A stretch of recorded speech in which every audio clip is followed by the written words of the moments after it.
جب انسان اللہ پہ ایمان لاتا ہے، اللہ پہ نظر رکھتا ہے، تو دو چیزیں. نمبر ایک، اللہ مسبب الاسباب ہے، اللہ کچھ کرنے میں اسباب کا محتاج نہیں ہے.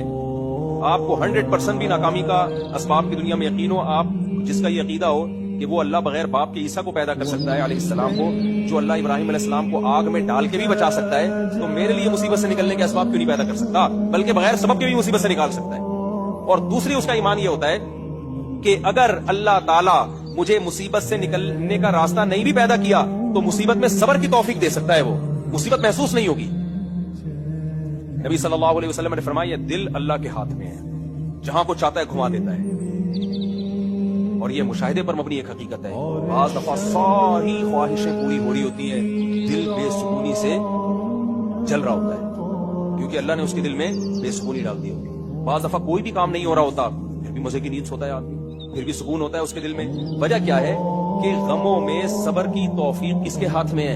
اللہ کے ہاتھ میں. اگر اللہ صبر کی توفیق دے دے تو فہو المرام، مقصد کیا ہو گیا؟ حاصل ہو